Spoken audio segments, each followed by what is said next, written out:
Claire from MOMOs. Lewis. I'm Lewis. Yeah. I'm Lewis's special guest today. Opposite way around. And today we are going to be talking about the magical land of Billinge, Rainford, Crank, how it came about, all the folk stories, the tales. Obviously, a lot of them are folk tales. Can't evidence them, but what we can use is the evidence that is available to either prove it or disprove it, or not be able to do anything at all with it, and leave it up to you to decide. So, Billinge is. When did it start? When did Billinge start? When did it come about, Lou? 570 to 590 AD. It was settled there by an Anglo-Saxon tribe who travelled literally across from Germany, across France, and ended up on Billinge Hill. There's two families who came across from Anglo-Saxon. I forget the name, I won't butcher the name of the tribe, but the head of the tribe were the Billingers, and they came and settled in Billinge, a Ribble Valley, and the name Billinge come from the name Billingers of the Anglo-Saxons. Now, they came during the Dark Ages, didn't they? So before conquest. 590 AD.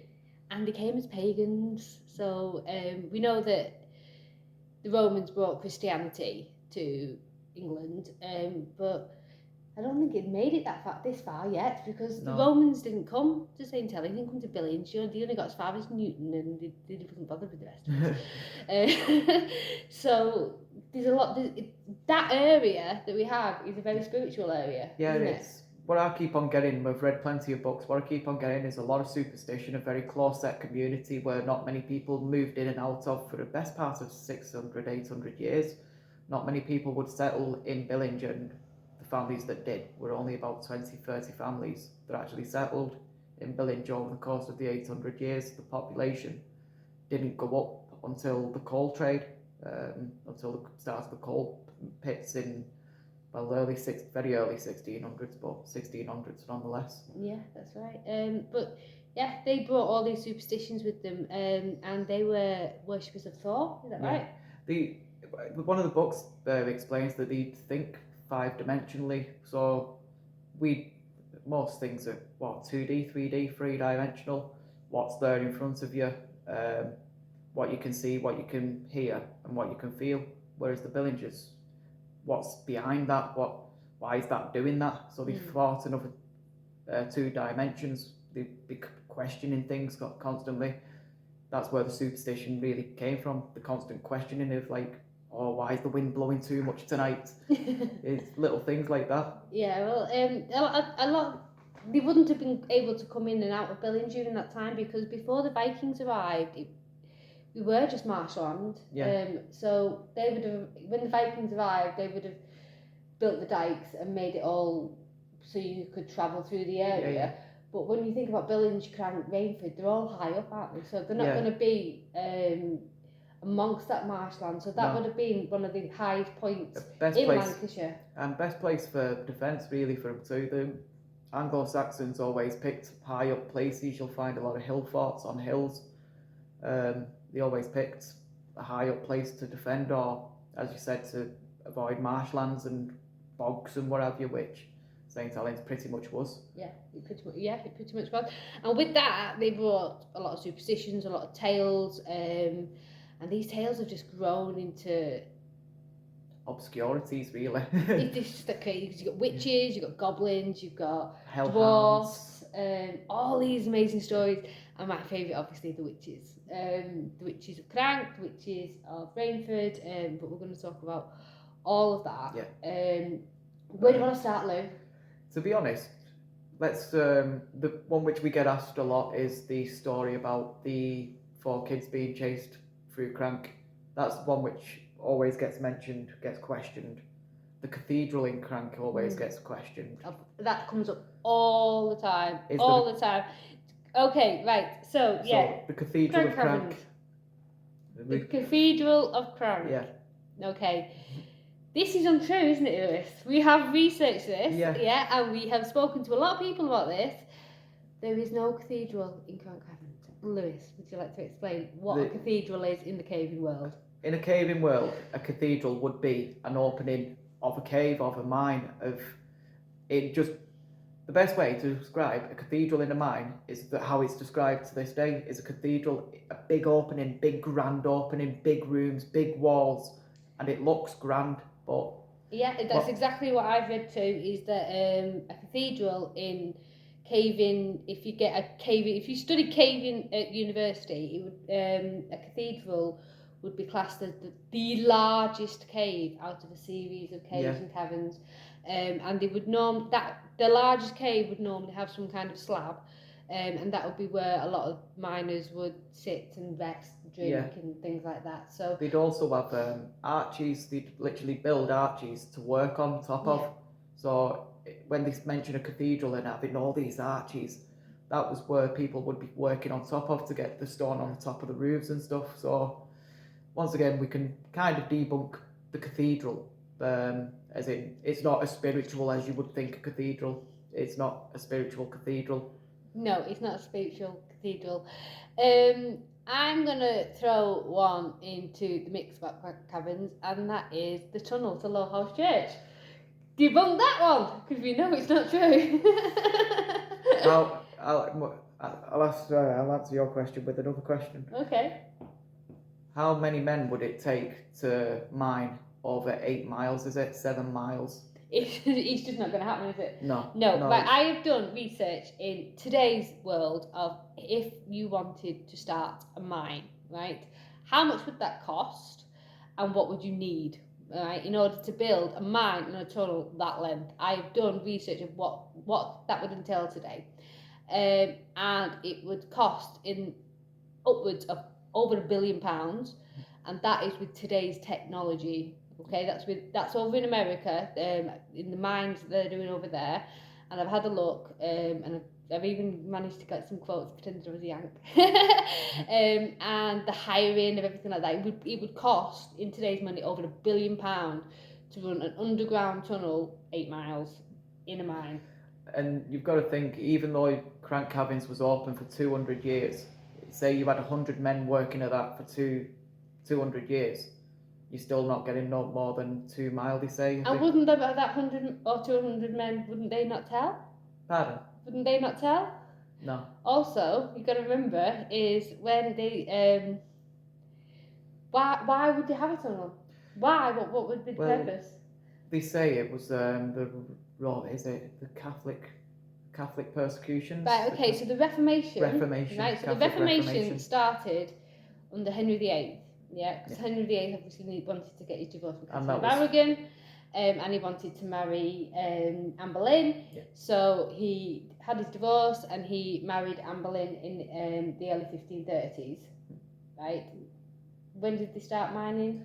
1730s. 1730s. So it's 200 years later. And it wasn't a mine at that point, was it? It was a quarry. No, it was a quarry. So they're working above ground 200 years after the Reformation. So there was no monks that were running from anybody in the 1700s. So there was absolutely no reason for a tunnel to run from under Low House Church to anywhere. All right. So the Low House Church that we see today was built in the 1920s. The one before that was 60s, and it was done by Mrs. Lowe from Cowley Hill Lane, the big house up there. So no, there is no tunnel from Low House Church. Do you know where I think the link comes from? With Low House Church is the last man that ever worked at Crank Caverns was named William Rigby. He was so dedicated to his job that his family had to go and get him out of the caves when they closed. They had to literally drag him out of the caves because he refused to leave. Before they closed Crank Caverns, William Rigby and his fellow miners were the guys that built today's Low House Church. So I think there's been a miscommunication. Yeah. Please prove me wrong. If you think there's a tunnel and you can prove me wrong, if you can show me a tunnel, by all means do so, because there is no... People have been looking for 200 years, there is no tunnel. That is the connection to Low House Church. The connection to Low House Church is that the miners who worked at Crank Caverns actually came and built Low House Church. William Rigby and his gang, and I've seen the pictures, I've seen the newspaper articles of the time, I know what William Rigby looks like. I know I've spoken to his great-granddaughter. She's confirmed all of this. So that is how we get that connection from Lowhouse Church to Crank Caverns. But the tunnels, that could be still left to interpretation because there's been no...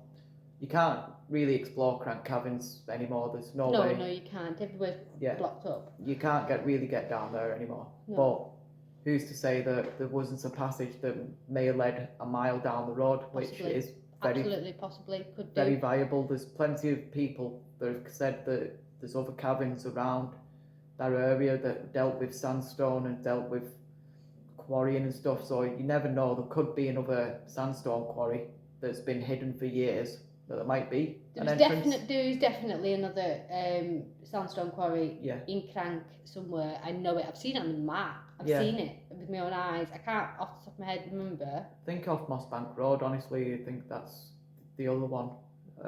There's been quite a few actually. There's been quite a few like small quarry mines across Rainford. There was one on top of the hill too, weren't there? They say the stone was brought down. Most of Billinge was built out of the same sort of sandstone. It all had this yellowish colour. Same as Holcross Church too. Yeah. But they say that it was all brought down the hill, which means there must have been some sort of quarry on the hill to bring it down to Billinge.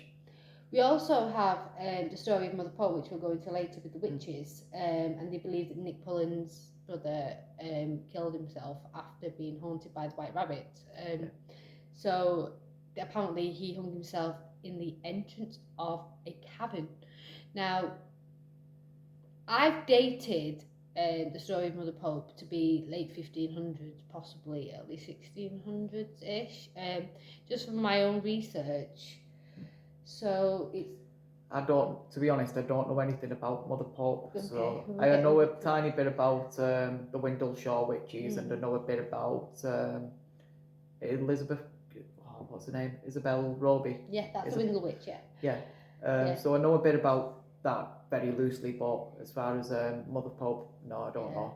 Well, it's an educational session for me too, this. Well, with the Mother Pope story and Nick Pullen's brother who hung himself at the end of the caverns, that's always been misinterpreted, that they used to hang monks at Crank Caverns.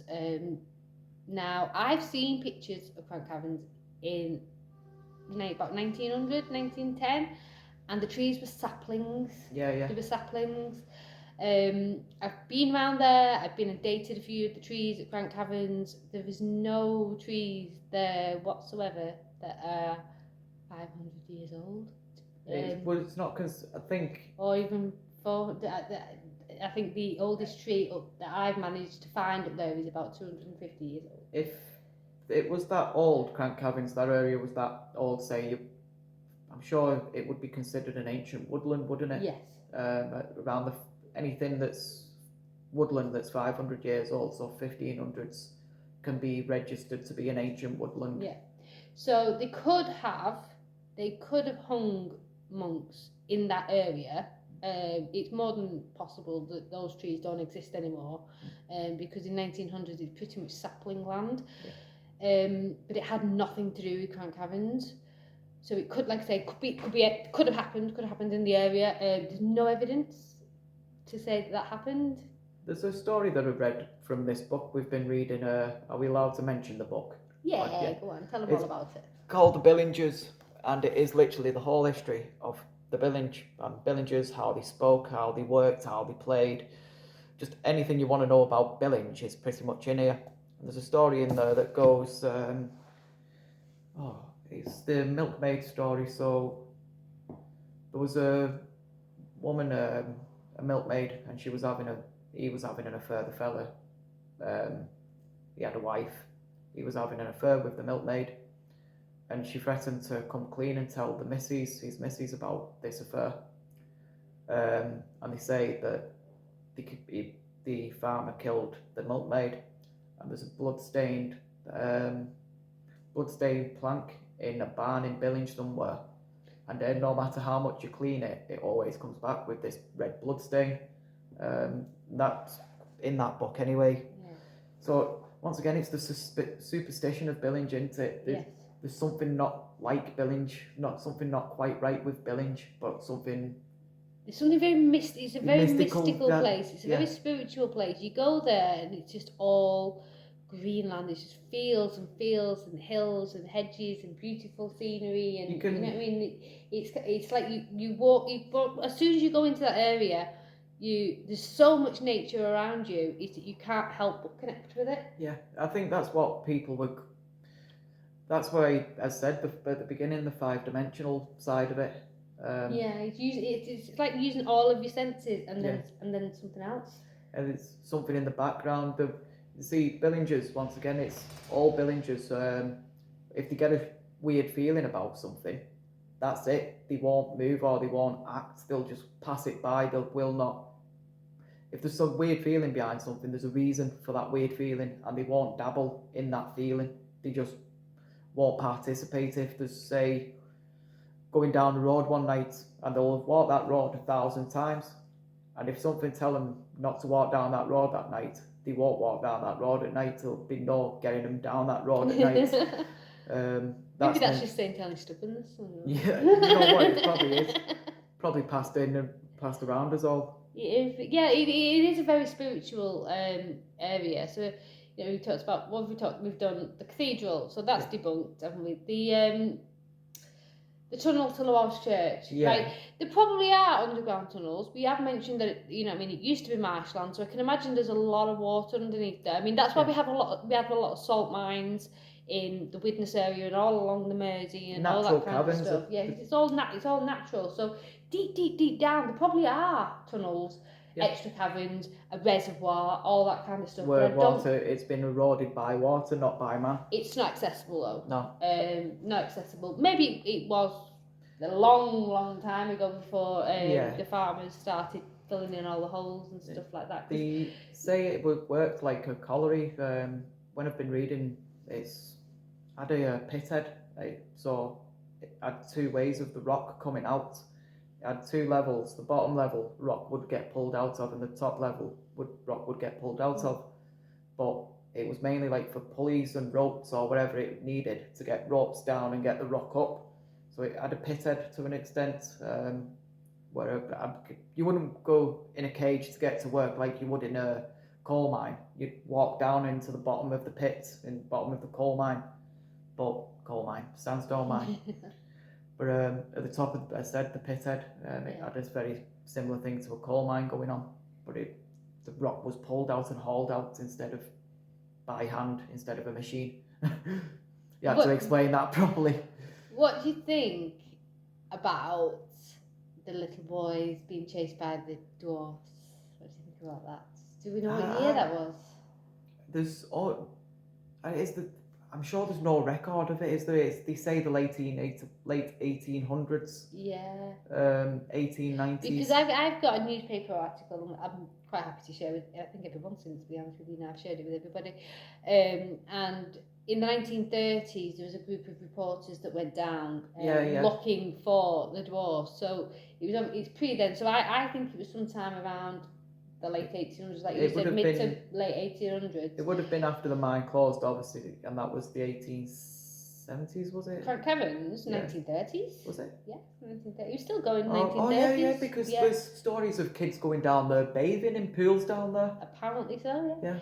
Now, I've asked many people for a map of all when they say, oh, I've swum in the lake and I've done this and I've done that, I'm like, well, can you draw me a map? Is there a map? No.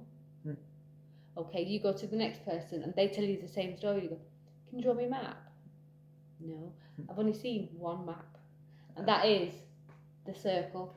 Yeah. The big circle that we've all done through the Mousey. We've all been through the Mousey. I know you. That's all that's left of Crank is one circle, and at the moment, so just don't go looking. It's not worth it. No. It's not worth it. But I can imagine, having been down the Mousey last year, it's pitch black. Yeah. It's pitch black.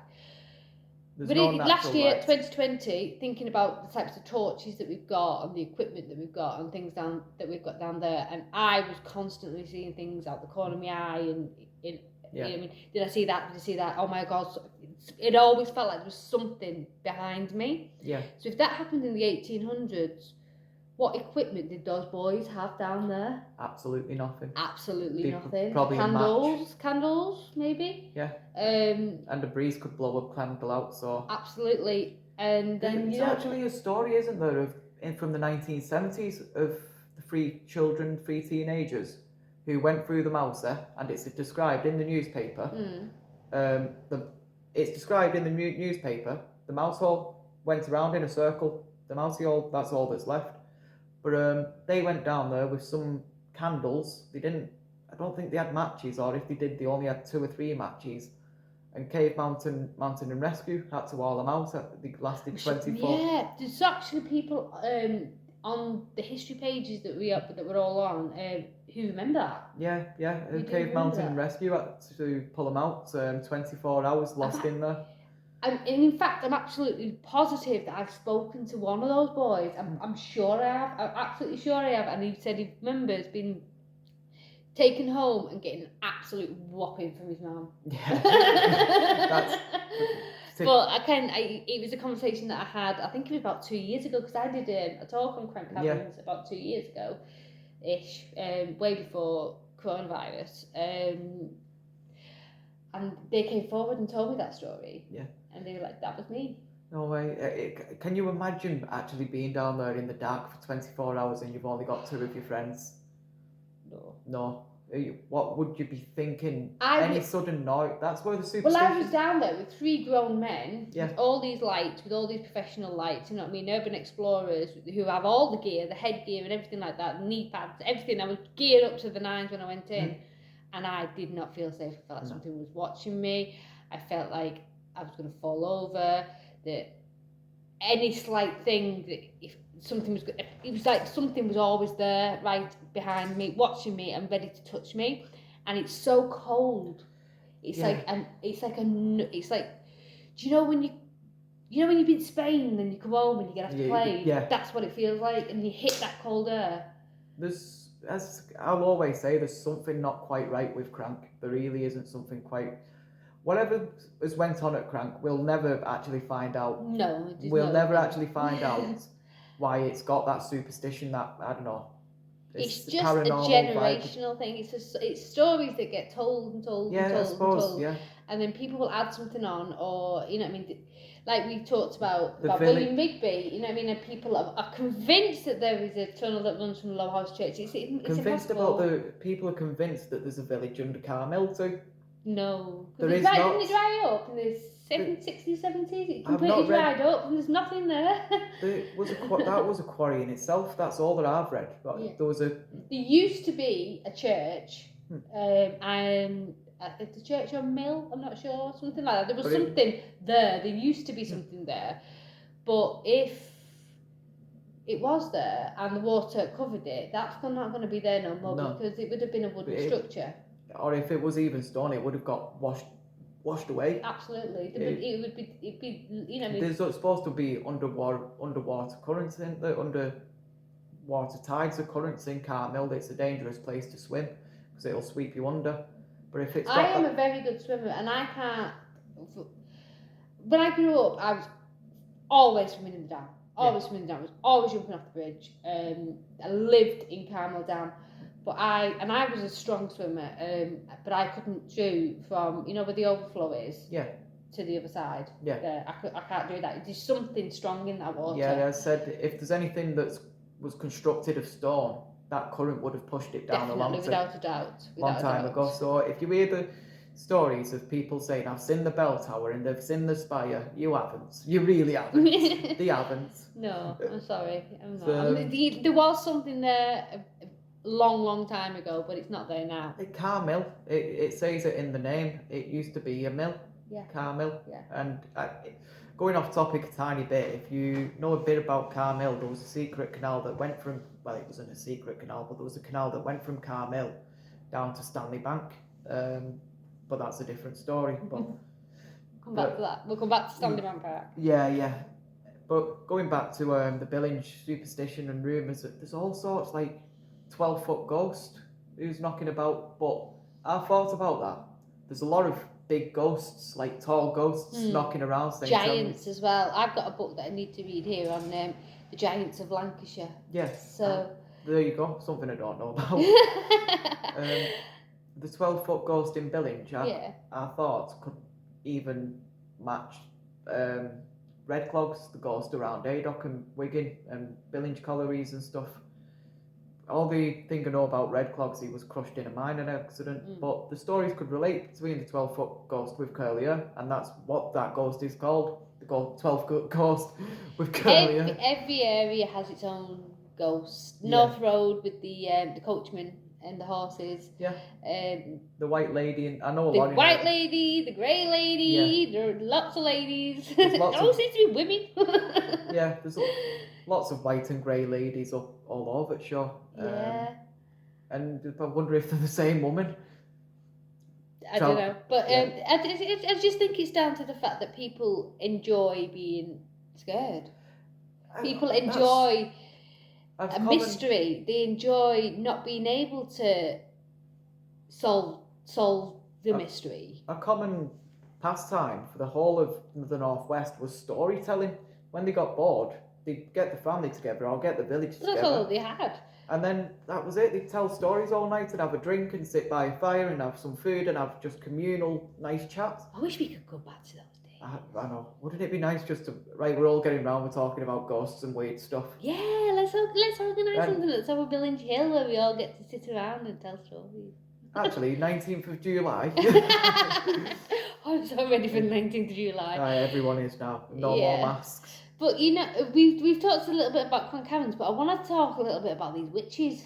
Go on, I'll let you lead with the witches. Because I've been looking at Crank, and I've been looking at the area of Crank, because I've been trying to solve mystery.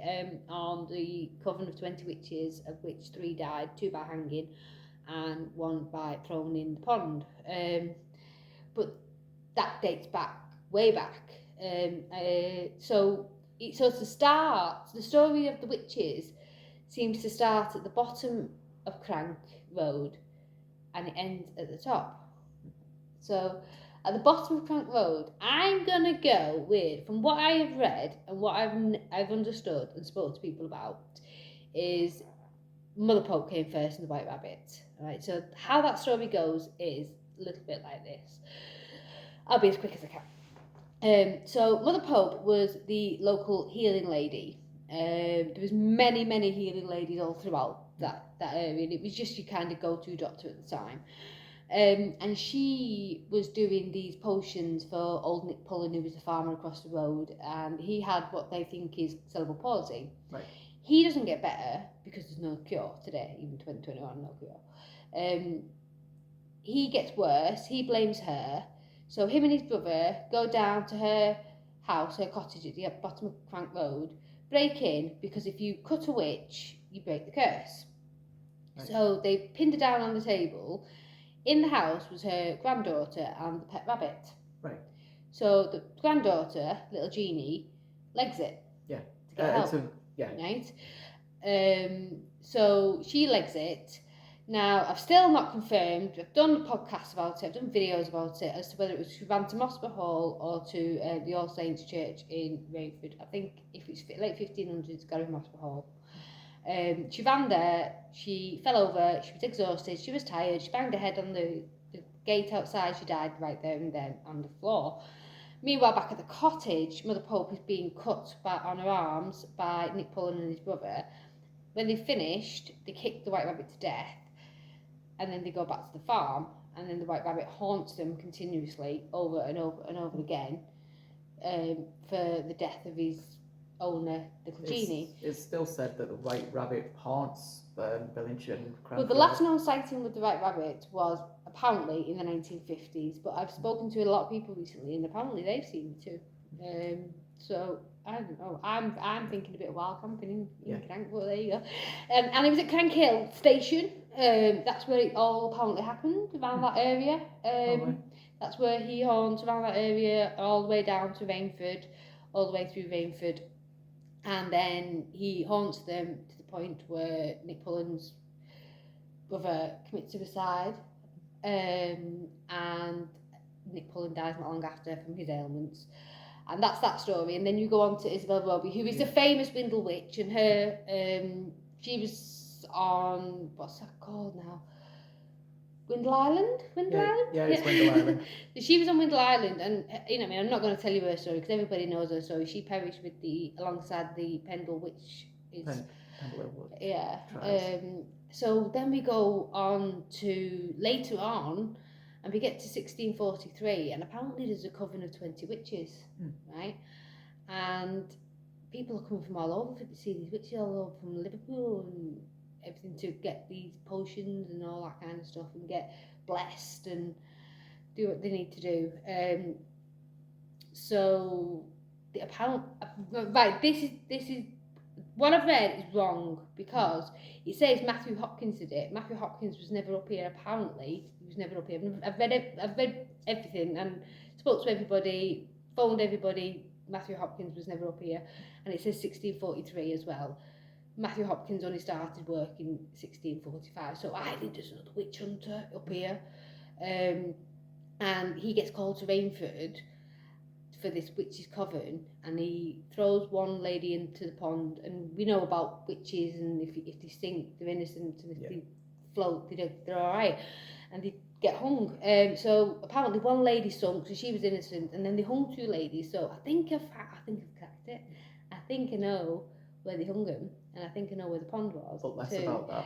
I'm not going to go into too much detail, but all I'm going to tell you is it's in Crank, not Rainford. Anyway. So we've got witches, and we've got goblins, and we've got secret tunnels, and monks hanging. Yeah, I just wanted to end Claire there before, because she expressed specifically before this, don't tell anyone, so I just want... Yeah, because I'm going to go see first. Yeah. Sorry. I've got to go and look, I've got to go with my own feet, and my own hands, and my own eyes, and my own ears, and my own intuition, and my own gut, and that 5th sense, and feel it, because you can feel when something bad's happening. All I'll say is, even when Claire's explained it to me, historically everything kind of matches points. In history, things can go missing, and things can get misinterpreted, and things can... The main one is the going missing part, records going missing, maps going missing. And it's just one record that'll go missing, and that's it, it screws your research. Yeah, you can't. So that's why a lot of the time is no one's been able to prove any of this stuff either way. So that's how folklore starts. So it starts with the story around a fire, as you said, and then that gets told to the neighbour. We've all played Chinese Whispers as children, and then you have time, right? Because this is not something that's developed over the last 40 years. You know what I mean? We haven't come up with these stories over the last 40 years. Hundreds of years. This is hundreds and hundreds of years of that being passed on. Because if you think about how Saint-Helens was, right? People were not literate. No. You know what I mean? In them days. In 1800s, I think there was 4 people in Billinge who could read and write, and who people would go to read and write for them. There you go. So every single thing was word of mouth, right? Every time I tell a story, I get it. I don't know about you. I think I try to tell them as accurately as I can. So if I say telling a story, and someone pipes up and goes, well, that information's wrong, I'll question into it. How's that wrong this date? And that's how I learn, how I get... But the story I'm telling is pretty much accurate. It's maybe dates where I'm getting mixed up, or it's maybe a person I'm getting mixed up with. But you know what I mean? When you're talking about things like that's been passed down, you know what I mean? And we're reading these books, and we're able to, flip back through the book and stuff like that. But once that person's gone who told that stories, you can't bring, you know what I mean? They've passed away, or they've moved, or anything like that. How are you going to ask them again? If you forgot a bit? You've got to ask other people too then at that point. Do you remember such and such a person? Do you remember doing Do you remember that night that we sat around that fire and he told me that story? And they could have heard something different. Yeah. But also what we know about today in psychology is your memory, when you recall something that's happened to you, you're not actually remembering what happened. You're remembering the last time you remembered it. Yes. So that's been proven recently. So if you've got this 12-foot ghost, right? Yeah. Is that you're remembering the last time you told a story or the last time you thought about it. You're not thinking about the memory of it happening. So it could have been that there was somebody who just happened to be 6'6" walking through the woods, and that 6'6" has suddenly got to 12 foot. Even what I've just thought of too, yeah. Even the way you see things. So you could be walking down a dark lane and someone's walking towards you, and the moonlight's behind you, and you see the person's shadow before you see the person. Yeah. And you run away, or you see that shadow and go, I'm not that 12-foot shadow, no, and you run away. Yeah. So you don't actually meet what's at the end of the shadow. There you go. So. And that's again brings us back to Crank Caverns. So anybody who's been in Crank Caverns will know what it's like down there. Yeah. And the shadows that you see and the things that you're moving, but it's constantly dripping in with water all the time. So, and it's got that constant cold breeze that goes through it all the time. Something I've realised with being underground a lot, your underground vibrations move through rock like nothing else. You say you hit a rock, I don't know, 500 feet away from you, someone will feel the vibration a few hundred feet away from where you've hit the hammer. So what I'm getting at is when you're underground, them little drips, them little echoes are bouncing off every wall from every single direction. Yeah.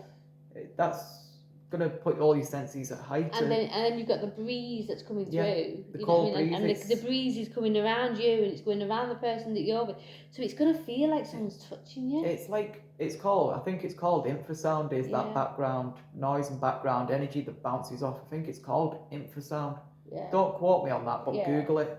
How do you know? Also, what you got to remember is as well is that you got these lads down these Crank Caverns, and they're coming out and they're telling these story, and they're chased by dwarfs, right?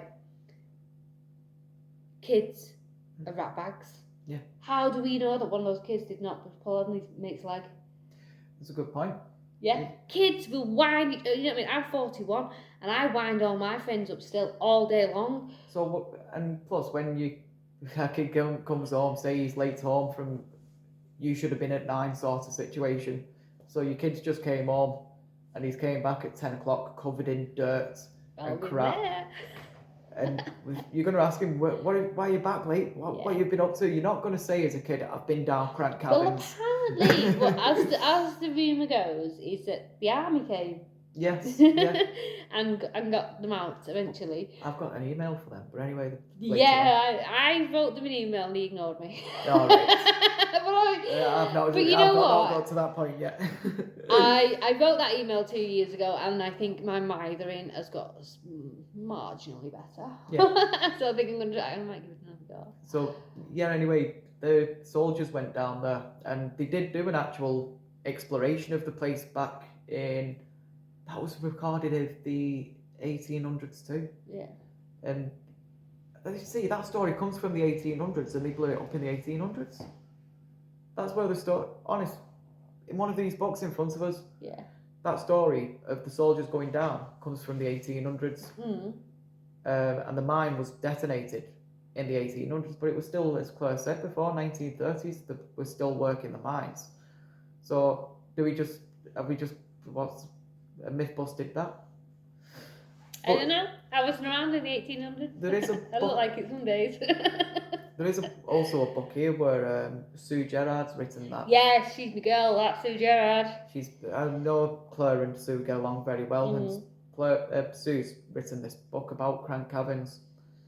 And she wrote about the White Rabbit too. Yeah. And let me just find that book. It's right in front of me. There's a reason I want to have a look. Oh, it's quite a way into the book, isn't it?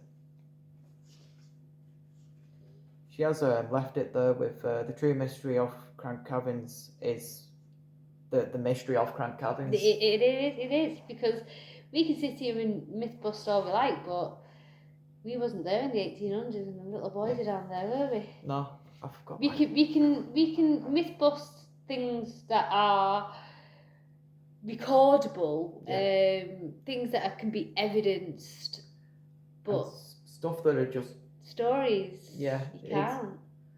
I know like the origins of most places has to have an origin, if that makes sense. So the origin of a village has to have an origin of the family who owned the village or settled the land.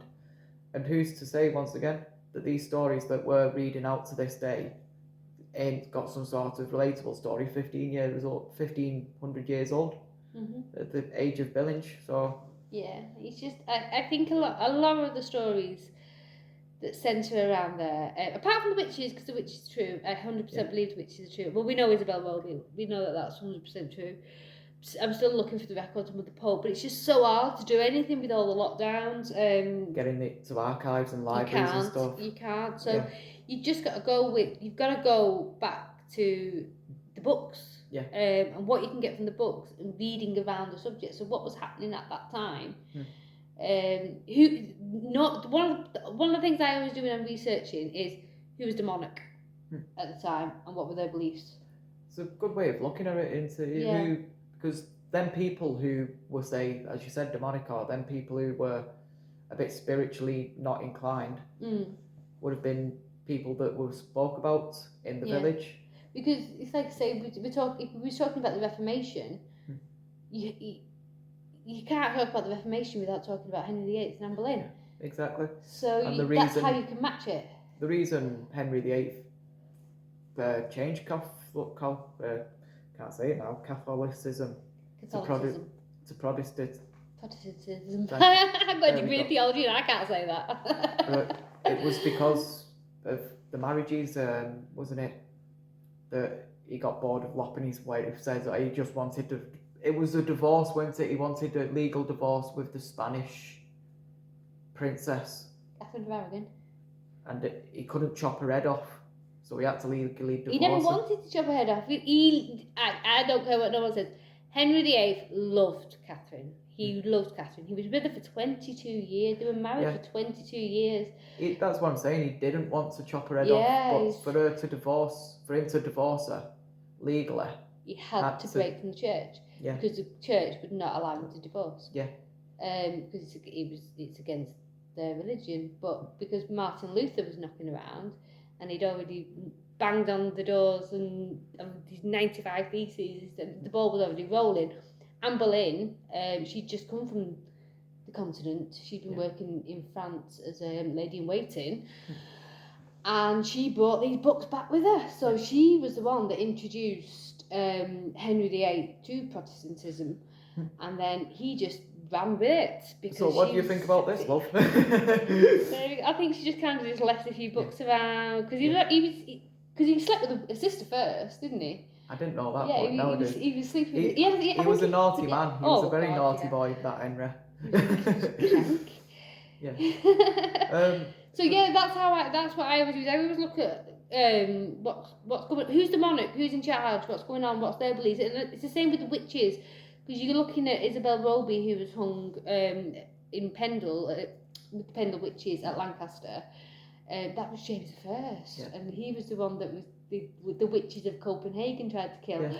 So of course he's going to be annoyed with witches. Of course he is. So there's also the connection with Billinge and Henry VIII, the Spanish Armada and the beacon. Yeah, I was reading about that, but I've not quite connected the dots. I need to do more reading on that bit. I know the basic story was when the time of invasion came, or when this big Spanish Armada from, guess where, Spain, came over. It was literally to invade England, but King Henry VIII's navy stopped it off the coast of Wales, was it? I can't remember which coast it was off, but anyway, there was a series of beacons across the country from London up north to Scotland, and the beacon would warn of invasion, of famine, There's one just not far up as well, isn't there? An Ashurst beacon as well. There's Ashurst beacon, Billinge beacon, Winter Hill or Rivington Pike was a beacon, and there's one closest to Liverpool, I forget what that's called. But if one beacon was lit in London, or say if it was even lit in Birmingham, it'd travel north. Yeah. The beacon would be lit north, always north, because I can't remember why. But they wouldn't send the message, say, from Birmingham south. Yeah, to do like the beacons, and it'd be kind of like a telegram, wouldn't it, through the whole country. But on a night, can you imagine, once again, being in that situation? You look up at your local hill and you see this big orange ball. Yeah. that's going to ignite some stories in itself, isn't it? It is, if you don't know what it is. Yeah. Well, you could be 3 miles away and look at that. Oh, why is the hill on fire? The Hellhounds of Lordsfield.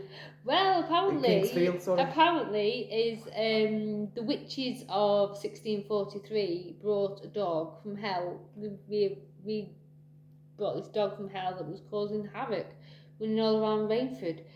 No way. Billinge. So there you go. There's the dots connected with that because Yeah. once again in the book of the Billingers it mentions this hellhound running loose over Lordsfield or Kingsfield, is it? Can't remember. What date was that? That stemmed from the 1600s again, 1700s. 1700s. So Yeah. there's a hellhound running round causing havoc. Yeah. It's my Daisy, the Chihuahua. She's a hag. So is there anything else we could really go over here? There's loads. There loads. really You is. can just keep going on and on and Yeah, on. just, I was showing Lewis before the Witch's Ball, wasn't I? That's in. Yeah, that was very interesting. Now Claire explained the story to me, so I'll see how much you've remembered. Go on. Let's see how much you remembered, how much you listened. So the story starts with the fishing laws and fishing tackle, and they were all made out of metal silver weights. The idea changed that silver. What is a Witch's Ball first? Do you remember? I don't. A No. way of seeing yourself. No. So a Witch's Ball, right?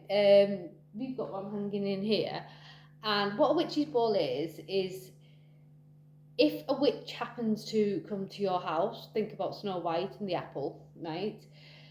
Oh, yeah. So the witch will then curse you in your house, but witches like shiny things.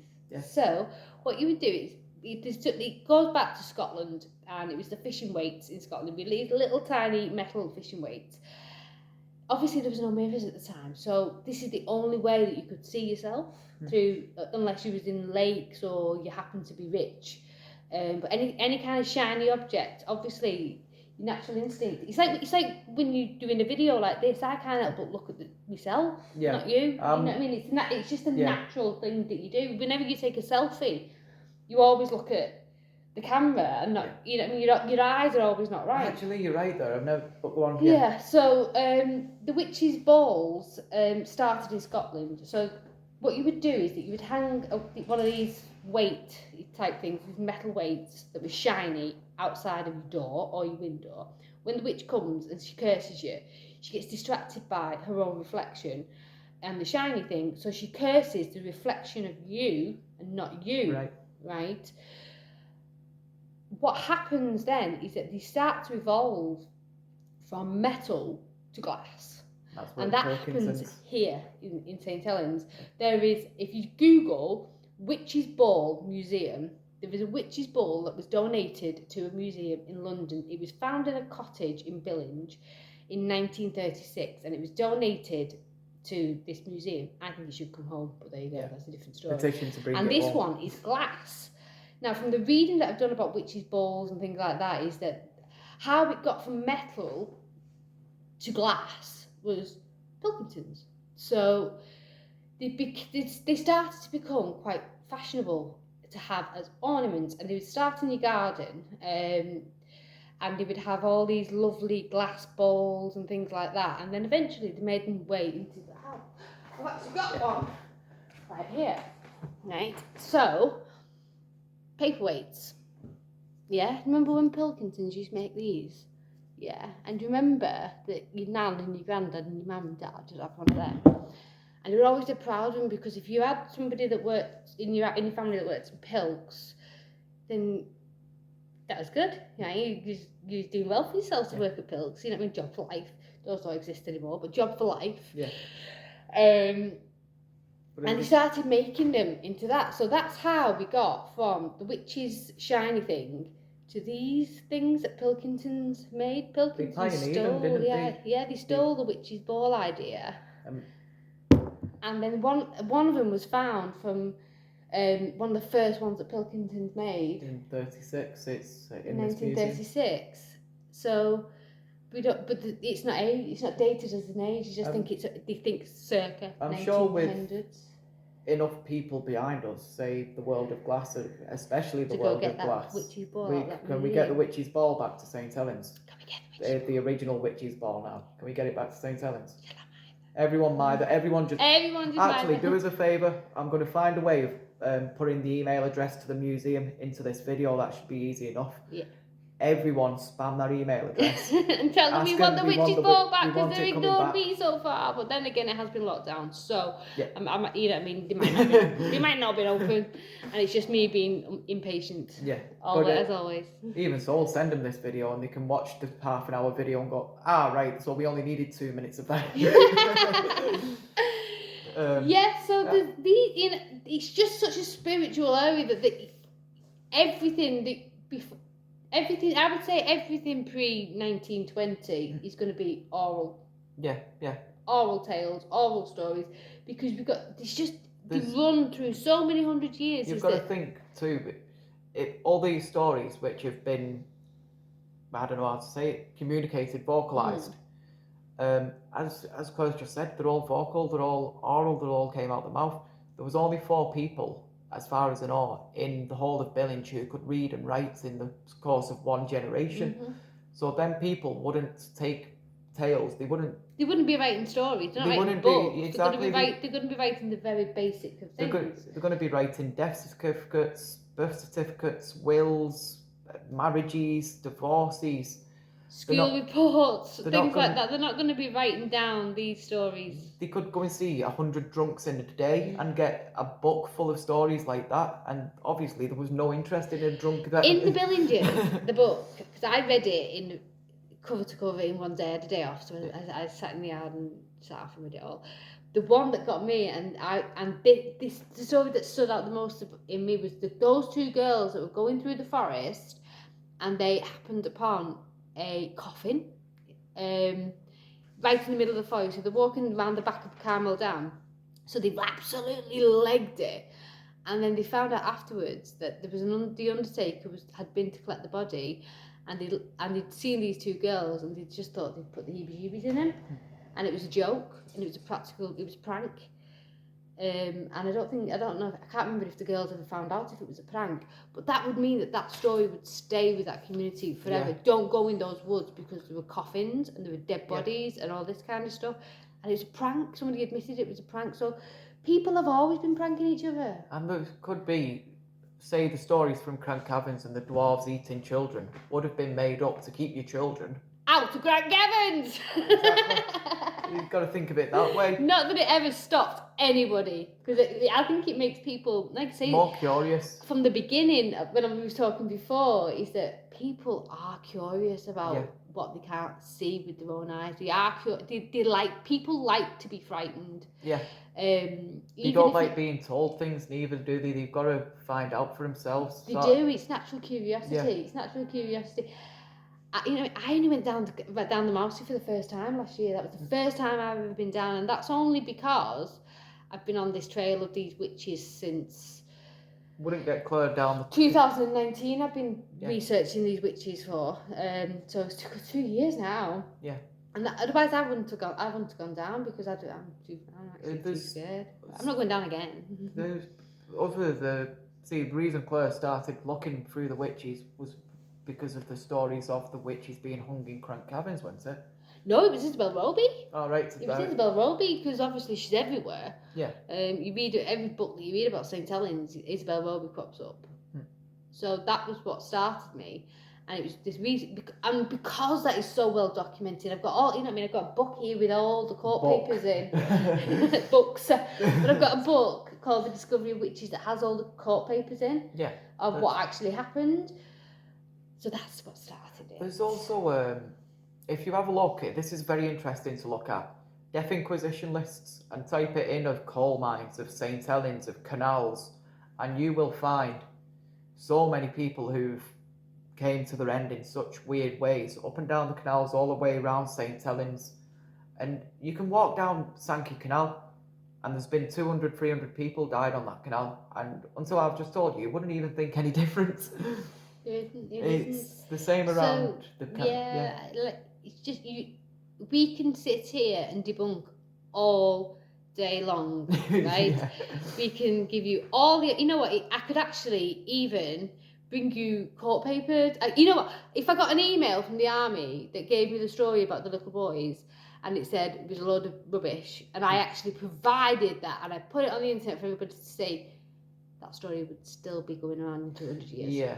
It will still be going around in 200 years. Like, it can be debunked 100 times, but it is now enshrined in the same telling story. It's enshrined in the Crank community. It's enshrined in Billinge community, and there's nothing that anybody no evidence is enough evidence to make it go away. Yeah, exactly. Because people like it. People speak about it. It's the talk of the town. It is. Going back to the close-set community of Billinge, a close-set community, and that's what the actor is, the storytelling. And that's what binds them. Yeah. It's what binds them. And communities are now starting to, you know, I mean, now becoming this globalised world, thank you to the internet, that these communities, it's imperative that we keep these stories going, and the old folk tales and things like that. The old way, even the way they talk, even trying to bring that up in conversation now and again. I'm not going to try because I will butcher the Lancasterian accent. But, even, like I said, the accent's dying off and stuff. We've got to keep something in living memory of these people. We do. So what we've got to do is now, because we have all this information to hand, we have the internet, we can just go on the internet, find a book, buy it, and it's with you within 24, 48 hours, can't you? Yeah. At any time, anything. So we need to use that to be able to, because I want to prove these stories right. I don't know why, even though in my heart, in my deep dark gut, in the deep darkness of my soul, I know them not to be true. I want them to be true. I suppose that for me, it's the origin where who was the first person to make that story? What did he experience? Is my question. Like, that little boy down that cavern experienced his mate pulling on his leg. Well, yeah. You never know. It could have been his granddad waiting for him, knowing he's going to the caverns, going, right, I'll get him this time. Yeah. For the sake of telling him not going down there. Or it could have been a dwarf. You see, now you've got me thinking, it could have just been the miners who they encountered all having a laugh with them. If this story's from the 1800s and they went down in the 1800s, they've just bumped into a load of men working. Maybe it was just a really short guy. Could have been fish bones they came across. Maybe it was a child. Yeah. Maybe, because children worked in the mines around there. It was 1843, 45 when they stopped children under 10 in mines. But that never happened. It was very common for find 9 and 10-year-olds, 9-year-olds, 8-year-olds. Well, you've only got to read that book. They were in the mines in the 1800s at age 9 in Billinge. Yeah. Age 9. Yeah. And that was when it was supposed to be legal. Could have been a child. Could have been a child miner pranking them. Yeah. Covered in dirt and filth and long, greasy, dirty hair. If you saw a 9-year-old running at you, yeah, covered in dust and all this kind of stuff, then you're gonna think, what? So, you see, all that it takes is a bit of sitting down, talking, a bit of conversation to actually get pick it apart. Yeah, because you can go all out at the beginning of a podcast, but by the time you get to the end of it, you're like, and there's that, and there's that, and there's that. You're going to be tired by the end of it. Your brain's going to be dead by the end of it, but you'll still go home and pick up a book and go, I'm not done with this. Oh, no, because I got to go and put my feet on that ground of where I think there's witches on. Yeah. I've got to go and put my feet on that ground, I've got to smell the air, I've got to touch the grass, I've got to just absorb it. Yeah, that's it. And I think if I'm there and I sit in it and I feel it, I'm going to believe it to be true. Yeah. Whether I can find the evidence or not. I think once you sit there, you've got something in front of you there to go on. Yeah. So once you get to that position and you look around and you see the features, you'll know. I think I will. I think you will. I think I'll know deep down in my heart. And you know what? Even if this is right, it's not true, then it could just be the start of a whole new folklore. I know. You never know. She might walk into Crank Caverns. I might start that. And they might be going, that Claire Rigby, in 1,000 years, that Claire Rigby started that story about those witches being hung there. It's Not true. I'm going to be doing podcasts about us. It's like everyone has a mad relative, don't they? Everyone does have that mad. Me. You know what's? I agree with me there too. But everyone, that story gets pad. You remember Mad Old Jack? Yeah. And stuff like that. So even family tales and stuff, these do get passed down generation and generation and generation. And they get tweaked and changed and added on to, and everybody puts their bit in. Oh, and your auntie will come and she'll go, oh, do you not remember that bit? And then your cousin will come and go, not remember that bit. And you don't remember it, but then it goes in the story. I've just remembered, sorry, the connection between the soldiers and Crank Cavern could have been the Crank Barracks.